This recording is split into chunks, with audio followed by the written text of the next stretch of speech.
On the surface of it, this may not seem like that big a deal because we've had an acting mayor position on Barrie City Council for decades. It just rotates. The deal was that each month everybody took a turn, and that sort of helped spread the workload around. There's a couple of challenges with that today.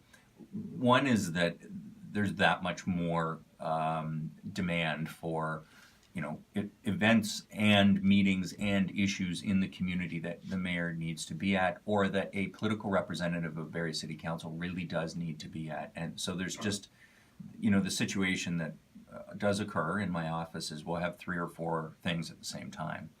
And at best, we're going to get me and a councillor, or maybe 2 to go. With the deputy mayor, because the position would be more of a full-time position, it would be ideal for a member of council who is able to make that time commitment. And as you know, councillors work very, very hard. I'm not sure whether people really understand how much, how often they get called, how there can be work at all times of night. And I mean, to be fair, councillors can work as hard as they want to. There's always going to be more, and there's no manual for that position. But our Barrie City councillors, most of them have full-time jobs as well. It should be noted that it's a part-time position. So the creation of the deputy mayor was really, I think, a sign of the growth of the city. It's also, I think, a sign that council wants to make sure we're not dropping the ball just because we're getting so many different requests as the city grows. I welcome it. If I have the opportunity to be mayor of the city again, I will be looking for a partner in this that is going to be doing a little bit more than just cutting ribbons and delivering certificates at events. The deputy mayor position comes with real responsibility for major issues, and in my view. So the job description is yet to be written. I mean, that was kind of interesting. Council said, we know we need one, but we need to work a little more on what the job's going to look like.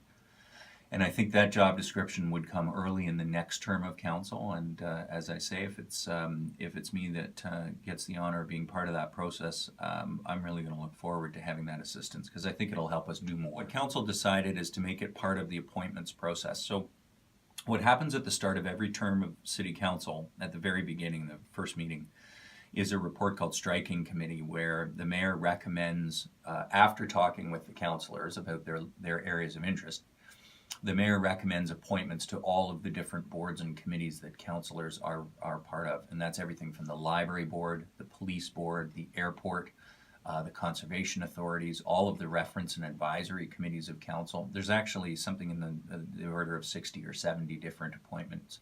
And this is part of the reason for the deputy mayor. I mean, there's 11 members of council. I take a few of those positions, but obviously the majority are held by different members of council. So on average, a councillor would have 5 outside appointments in addition to their work on city council.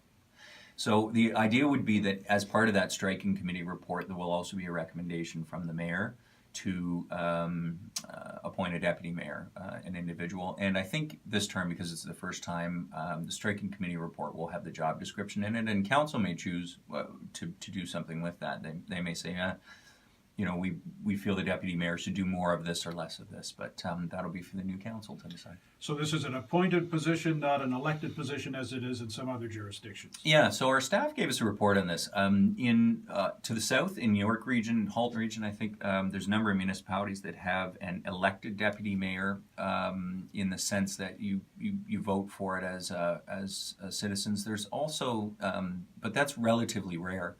What is a little more common is that you're elected to the position by virtue of your vote total.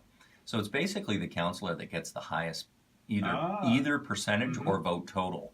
I believe it's the regional councillor that gets the highest percentage in a place like Oakville or Burlington.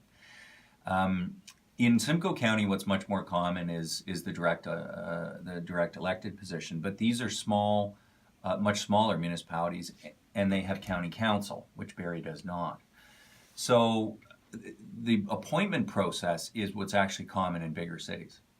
So in London, in Sudbury, and in Toronto, for example, there is a deputy mayor that is appointed from among the councillors. And what that does is it eliminates the conflict that can occur between a deputy mayor and a mayor over both having citywide mandates, but perhaps having quite different approaches to things.